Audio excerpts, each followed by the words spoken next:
안녕하세요. 30대 초반의 여성입니다. 얼마 전까지는 결혼을 앞두고 있었어요. 결혼을 약속했던 남자친구와는 지금은 남남이 되어버렸습니다. 결혼을 장사로 생각하려던 것도 모자라 아들 장가 보내는 걸 핑계로 어떻게 한몫 챙겨보려던 남자친구 어머니에게 질려서 그렇게 되었네요. 자랑할 만한 일은 아니지만 그래도 어디 말하지도 못할 일이라서 쉬쉬하고 있다가 이렇게 제 속이나마 조금 후련해보고자 이렇게 사연을 적게 되었습니다. 저와 남자친구는 술자리에서 만났습니다. 모처럼 친한 여자친구들하고 모였던 자리인데 우연히 남자친구 테이블과 합석을 하게 되었어요. 저는 그런 자리를 좋아하지 않는데 다른 친구들이 원하니 어쩔 수가 없었네요. 그러다 남자친구와 바로 옆에 앉게 되었고 몇 마디 이야기를 나누게 되었는데 생각보다 말이 너무 잘 통하는 거예요.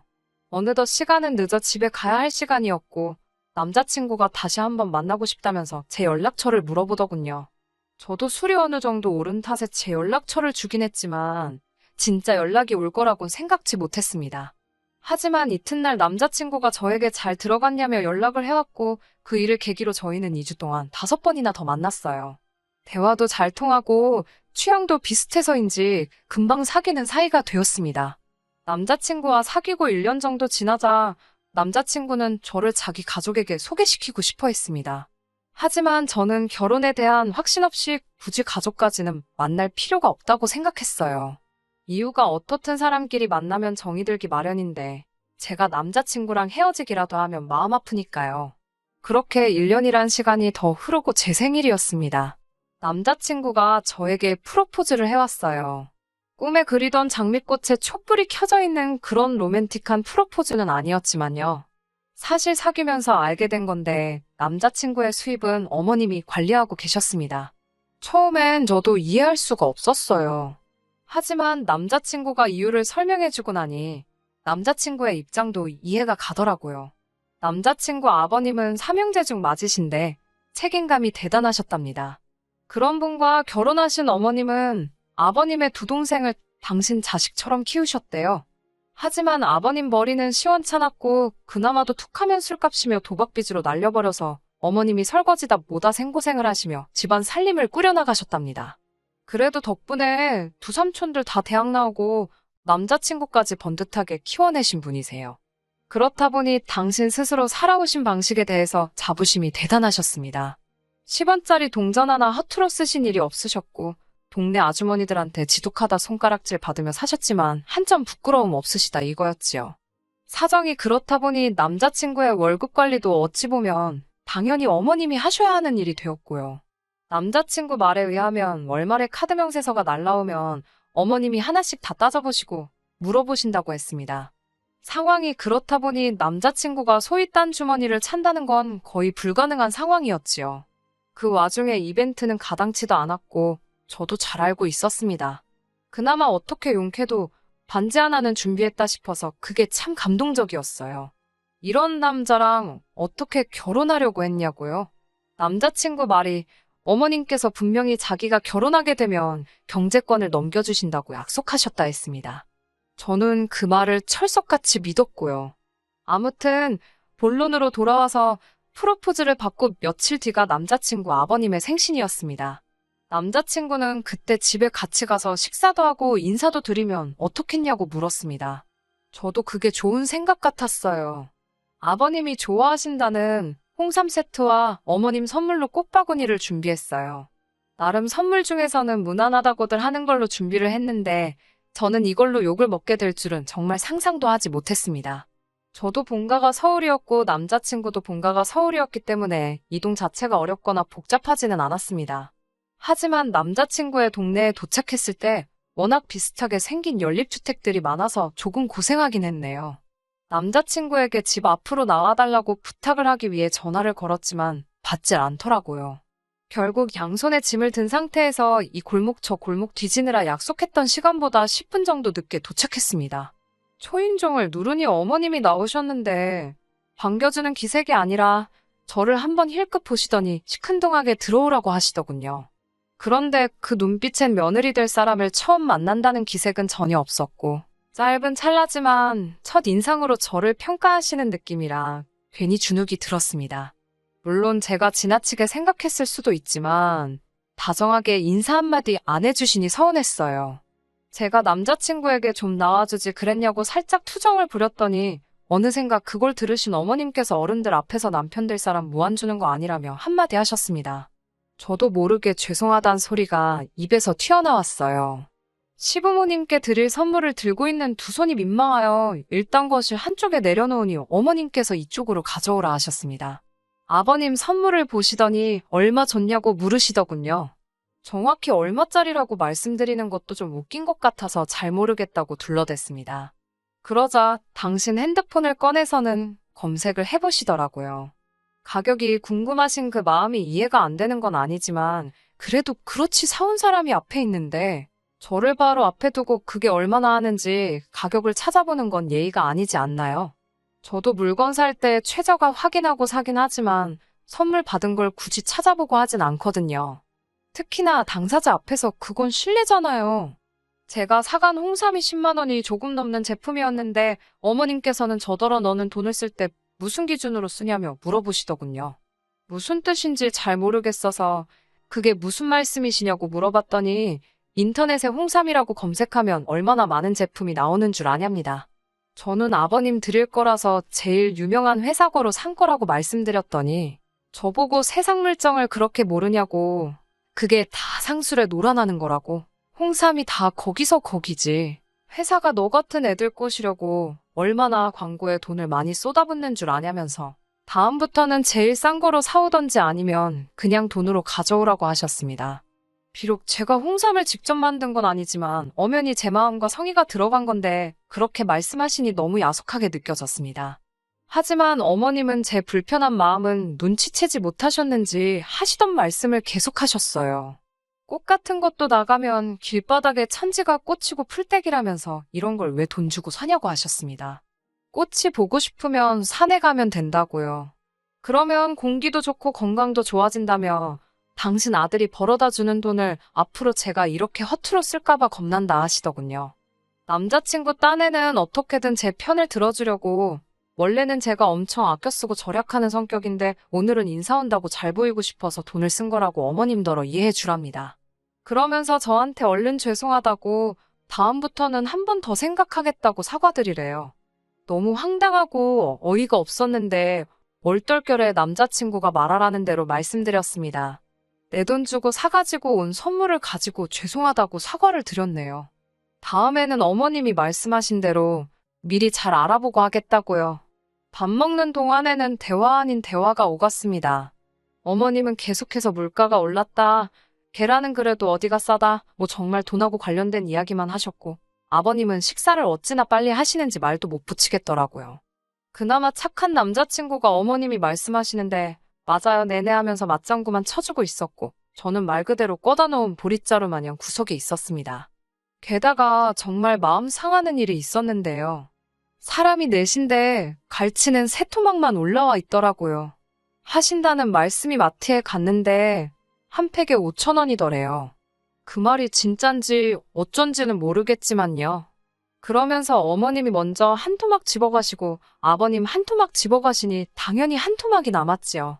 남자친구가 그 남은 한 토막을 저먹으라고 제 앞으로 밀어주더군요. 그러자 어머님이 남자친구에게 그럼 넌 뭘 먹냐며 벌써부터 여자한테 다 퍼준다 어쩐다 하시더니 당신 거 먹으라고 하시며 어머님 밥 위에 올라갔던 갈치 한 토막을 남자친구에게 주셨습니다. 그 모습을 보는데 제가 그 남은 마지막 한 토막을 먹었다간 곱게 소화 못 시키겠다 싶더라고요. 결국 남자친구에게 생선은 잘 못 먹는다고 너나 먹으라고 줘버렸습니다. 제가 살면서 갈치를 못 먹어본 것도 아니지만 어째서 마음 씀씀이가 저러신가 불쌍한 생각까지 들더라고요. 코로 들어가는지 입으로 들어가는지 알 수 없었던 식사를 마치고 거실에 모여 앉았습니다. 언제 깎아두신 건지 모를 정도로 갈색으로 변해버린 사과를 꺼내오시더라고요. 남자친구는 아무렇지도 않은 듯 먹었지만 저는 차마 손이 안 가더군요. 그 모습을 본 아버님께서 어제 먹던 거를 손님한테 내오는 사람이 어딨냐고 어머님한테 한마디 하셨습니다. 그러자 어머님께선 이거 생만 변한 거지 맛은 똑같다면서 먹어도 안 죽는답니다. 보다 못한 아버님이 부엌에 가셔서 사과 2알 가지고 오셨는데 그것마저도 멍이 든 사과였습니다. 그제서야 이게 어머님 원래 생활 방식이라는 생각이 들더라고요. 누구도 바꿔놓을 수 없을 거란 것도 알 수 있었고요. 다른 사람들은 예비 시댁에 인사를 드리러 갈 때 어떤 마음가짐으로 가는지 모르겠지만 저는 저만 평가받으러 가는 자리라고 생각하지 않았어요. 예비 시부모님도 당신들의 기준을 가지고 저를 평가하시겠지만 저도 제 나름의 기준으로 그분들이 어떤 분들인지 파악하러 가는 자리라고 생각했습니다. 그런 의미에서 오늘 만난 남자친구의 부모님은 어려운 분들이셨어요. 그나마 아버님은 어머님의 기세에 눌려서 그렇지 별나신 분은 아니신 것 같았어요. 문제는 어머님이셨지요. 사간 선물 가격 따지시는 것도 그렇고 음식 가지고 야박하게 구시는 것도 그렇고 별거 아닌 것 같으면서도 괜히 신경 쓰이더라고요. 결혼 전부터도 이 모양인데 결혼하고 난 뒤에는 제가 어떤 대접을 받게 될지 안 봐도 눈에 선하더라고요. 고민 끝에 어머니께 말씀드렸습니다. 참고로 저희 어머니는 주변 사람들에게 퍼주는 걸 워낙 좋아하시는 분이세요. 맛있는 음식이 있으면 친구분들 집에 직접 가져다 주시고 시골에서 할머니가 상추나 호박 같은 거 보내주시면 이웃들하고 나눠 드시고요. 연말에는 복지관에 케이크도 몇 개씩 사다가 보내시는 그런 분이십니다. 어머니께서는 오늘 있었던 일을 들으시곤 크게 충격을 받으신 눈치였어요. 절대로 저희 어머니처럼 사는 게 옳고 남자친구 어머님처럼 사는 게 그르다는 건 아니에요. 평생을 남으로 지내온 집안인데 각자 살아온 방법이 있을 테고 그 방법에 정석이라거나 우선순위가 있다고 생각하지는 않습니다. 하지만 저희 집이나 남자친구 집안의 분위기가 서로 판이하게 다르다는 건 사실이었잖아요. 저희 어머니께서도 곰곰이 생각하시다가 저에게 아무래도 이 결혼을 하게 되면 제가 마음고생을 많이 하게 될 것 같은데 그래도 하고 싶냐고 물으셨습니다. 솔직히 저도 그럴 것 같아서 무섭긴 한데 남자친구와 얼마나 만나왔고 제가 얼마나 만나온 건 둘째 치더라도 남자친구는 정상적인 사람이고 생각하는 것도 어머님과는 다르다고 결혼을 한다고 해서 내가 남자친구 어머니와 살게 될 것도 아닌데 남자친구 문제가 아니라 어머니 때문에 결혼을 하지 않는 게 맞는 건가 솔직히 헷갈린다고 말씀드렸습니다. 그러자 어머니께서 그럼 상견례부터 먼저 진행해 보는 게 어떻겠냐고 엄마 대 엄마로 만나보고 서로 조율할 수 있는 게 있다면 다시 이야기해보는 게 방법이 아니겠냐며 저를 달래주셨습니다. 그렇게 상견례 자리까지 갖게 되었습니다. 남자친구 말이 부모님이 차가 없으시니 집에서 가까운 쪽에 자리를 잡기를 원하신다고 하는데 그래봤자 양가가 다 서울인데 서울만큼 대중교통이 잘 되어 있는 곳이 또 어디 있다고 뭐하러 남자친구 부모님 편의만 받으리냐 하는 생각이 들었어요. 아마 오기가 생겨서 더 그랬을 거예요. 그래서 대중교통을 이용하면 양가에서 거의 중간쯤에 위치한 곳에 장소를 잡게 되었습니다. 그래도 찾고 찾아서 상견례 장소로 아주 유명한 한정식집으로 잡았어요. 다른 식당도 많았지만 상견례라고 하면 사실 한정식집에서 하는 게 가장 무난하잖아요. 그런데 남자친구 어머님께서는 메뉴를 보시더니 혼잣말처럼 집에서 맨날 해먹는 게 한식인데 뭐하러 이 먼 곳까지 나와서 이 비싼 돈을 주고 쌀밥을 또 사 먹느냐며 중얼거리시더군요. 그런데 그 소리가 다른 사람들도 들을 수 있을 정도로 컸기 때문에 순식간에 분위기가 냉랭해졌지요. 남자친구는 가끔은 남이 해주는 음식도 먹고 그래야 하지 않겠냐며 어떻게든 어머님 기분을 맞춰드리려고 노력하고 있었는데 그 모습을 보고 있자니 짠했습니다. 능숙하게 저러는 걸 보니 하루 이틀 저러시는 것도 아닌 것 같고 남자친구도 어머님을 달래드리는데 선수가 되어 있는 것 같았어요. 그와 동시에 우리가 앞으로 결혼하고 나서도 남자친구가 매번 어머님 편에서 저렇게 비위를 맞춰드리려고 하는 꼴을 제가 바로 옆에서 볼 수 있을까라는 생각이 들었어요. 어른들끼리 가벼운 인사를 나누면서 조금 분위기가 누그러지는 듯 했습니다. 어머님께서 먼저 남자친구에 대해 이야기를 꺼내셨어요. 당신 아들이지만 참 착하고 순하다고요.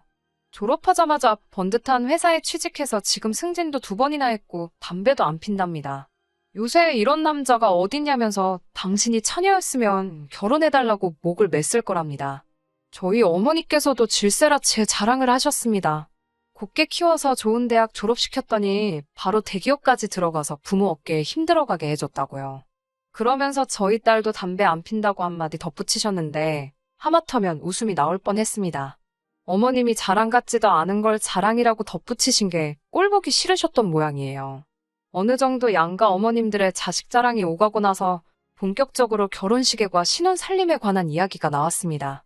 남자친구 어머님께서는 요즘에 남녀가 어디 있냐면서 반반씩 부담하자고 하셨고 저희 어머니도 그 점에 대해서는 이견이 없다 하셨습니다. 그런데 문제는 반반씩 부담하는 데 있어서 서로 생각하는 금액이 달랐습니다. 저희 어머니는 양쪽에서 1억 5천씩 그렇게 합쳐서 3억은 있어야 서울에 그래도 전세 아파트 하나는 구하지 않겠냐 말씀하셨습니다. 하지만 남자친구 어머님께서는 처음부터 그렇게 여유 있게 시작하면 애들이 소위 배가 불러서 안 된답니다. 무조건 고생을 해봐야 된다고요. 그러면서 아버님 서재와 남자친구가 쓰는 방을 내어줄 테니 저희가 시댁에 들어와서 살게 하면 어떻겠냐고 하십니다. 그리고 지원해 주시려던 1억 5천은 당신한테 맡기면 당신이 잘 관리해 주시겠다고요. 당연히 저희 어머니께서 그게 무슨 말씀이시냐 말도 안 된다고 했지요. 그러자 남자친구 어머님께서는 1억 5천을 생판 남한테 주고 전세로 들어가 살면 그건 그 집주인의 배만 불려주는 꼴인데 뭐하러 그러냐며 차라리 저희가 한 집에 들어와서 살면 제가 자기한테 살림도 배우고 저희 어머니는 맡겨놓은 돈으로 이자 몇 푼이라도 벌 수 있으니 그거야말로 누이 좋고 매부 좋고 일석이조가 아니고 뭐겠냐고 하시더라고요. 듣다 못한 남자친구도 아버님도 그게 무슨 소리냐고 적당히 좀 하라고 어머님을 말리려고 들었지만 제가 보기엔 소용없었습니다. 오로지 어떻게든 그 1억 5천을 당신 주머니에 넣어야겠다는 생각뿐이신 것 같았어요. 저희 엄마도 어떻게든 대화 주제를 돌리려고 노력하셨습니다. 집 문제는 다시 천천히 이야기하기로 하고 그럼 혼수나 예단은 어떻게 했으면 좋겠냐고 하니 어머님께서는 혼수는 걱정하지 말라 하셨습니다. 본인 집에 밥솥이며 냉장고며 다 있는데 그런 게 뭐가 필요하냐고요. 그냥 몸만 들어와서 살면 된다고. 그리고 원한다면 아버님 서재와 남자친구가 쓰는 방 사이에 있는 벽을 트고 문을 만들어서 거기를 한 방처럼 크게 쓸 수 있게 만들어주고 도배랑 장판도 새로 해주신답니다. 마침 남자친구 방이 남향이라 그쪽은 해도 잘 든다고 하시는데 어이없어서 실소만 나왔어요. 그러면서 활용점정이랄까요. 그러니까 혼수랑 예단은 필요가 없고 대신 자기 집에서 저희가 얹혀 살게 되는 거니 앞으로 생활비를 보태는 게 좋겠다고 하시네요. 내 집에 들어와서 사는 거 살갑한다 생각하고 한 달에 생활비로 100만 원씩 내랍니다. 이쯤에서는 어머님이 도대체 돈 계산을 어떻게 하시는지 가늠도 안 되고 이 결혼은 쫑났다 싶더라고요. 완전히 무슨 아들 팔아서 장사하시는 거잖아요. 남자친구는 고개를 푹 떨군 채 한숨만 내쉬고 저도 할 말이 없어서 부모님께 그냥 가자고 했습니다. 저희 부모님도 화가 많이 나신 눈치였지만 제 남자친구 입장도 있고 하니 더는 말씀 안 하시고 저희 아버지께서 이 결혼은 좀 더 생각해봐야겠다고 마무리를 지으려고 하셨어요. 결혼이 파토가 나는 쪽으로 이야기가 돌아가니 어머님은 혹시 1억 5천이 많아서 문제냐고 그럼 그 돈은 알아서 굴리시고 일단 애들만 그 집에서 신혼살림을 차리는 게 어떻냐고 하시면서 생활비만 주면 자기는 상관이 없다고 하는 겁니다. 보다 못한 저희 어머니께서 저희는 딸을 그 집에 들어가 살게 할 생각이 없다고 이제 시작하는 애들인데 시집살이를 시킬 생각이 없다고 못을 박으셨어요. 그리고 어머님한테 혹시 애들 따로 살게 하실 생각이 전혀 없으시냐고 단도직입적으로 물어보시더군요. 그러자 어머님께서는 그럼 다른 사람한테 그 돈 주고 이자 벌게 해주는 건데 왜 그런 짓을 하냐고 왜 내 돈으로 얼굴도 모르는 사람들 배를 부르게 해줘야 하는 거냐며 오히려 저희 어머니를 한심하게 보더라고요. 대화가 안 되더군요. 막말로 돈에 환장해서 어디다 투자를 하시겠다는 것도 아니고 1억 5천 돈 2년 동안 어디 묶어놔봤자 이자가 도대체 얼마나 된다고 저렇게 아들 결혼을 담보로 환장을 하시는 건지 이해할 수도 없었고 이해하고 싶지도 않았습니다. 결국 저도 남자친구에게 미안하다고 이 결혼은 못할 것 같다고 말했습니다. 남자친구도 차마 저를 잡지 못하더라고요. 남자친구가 어머님께 도대체 자기 돈은 얼마나 있는 거냐고 묻는 게 어렴풋이 들렸고 액수는 정확히 들리지 않았지만 남자친구가 주먹으로 식당 벽을 내려치는 걸 언뜻 보았어요. 모르긴 몰라도 액수가 남자친구 기대보다 많이 적었던 모양입니다. 그리고 마지막까지 화장실을 다녀왔는데 아직 계산이 안 되었다고 하더라고요. 그래서 카드를 꺼내는데 뒤따라온 남자친구가 자기가 낸다더군요. 남자친구의 손등엔 피도 좀 나고 벌겋게 부어 있었어요. 순간 그 손을 보고 벙쪄 있는데 어디선가 어머님이 나타나셔서는 남자친구를 저지하시더니 저더러 계산을 하라 하시더군요. 식당 예약을 제가 했고 자기는 저 때문에 먹고 싶지도 않은 걸 먹어야 했으니 돈은 저희가 내는 게 맞다면서요. 남자친구가 어머님을 향해 도대체 왜 그러시냐며 소리를 질러댔고 저희는 식당 직원 앞에서 너무 쪽팔려서 죽는 줄 알았습니다. 그리고 며칠 동안 남자친구로부터 연락이 없었습니다. 저도 어떻게 도와줄 수 있는 일이 아니라서 먼저 연락하지 못했습니다. 결혼은 현실이라잖아요. 결국 한참이 지나서야 남자친구한테 연락이 오긴 왔네요. 자기가 정말 미안하고 사과를 해왔습니다. 다시 시작하자는 말을 하면 어쩌나 했는데 다행스럽게 그런 말을 꺼내진 않더라고요. 그날 어머님하고 무슨 말을 했길래 그렇게 화가 나 있던 거냐 물어봤더니 여지껏 남자친구 돈을 관리해준다며 가져가셨던 돈이 얼마인지 물었는데 그 돈이 4천만 원밖에 없다고 하시더래요.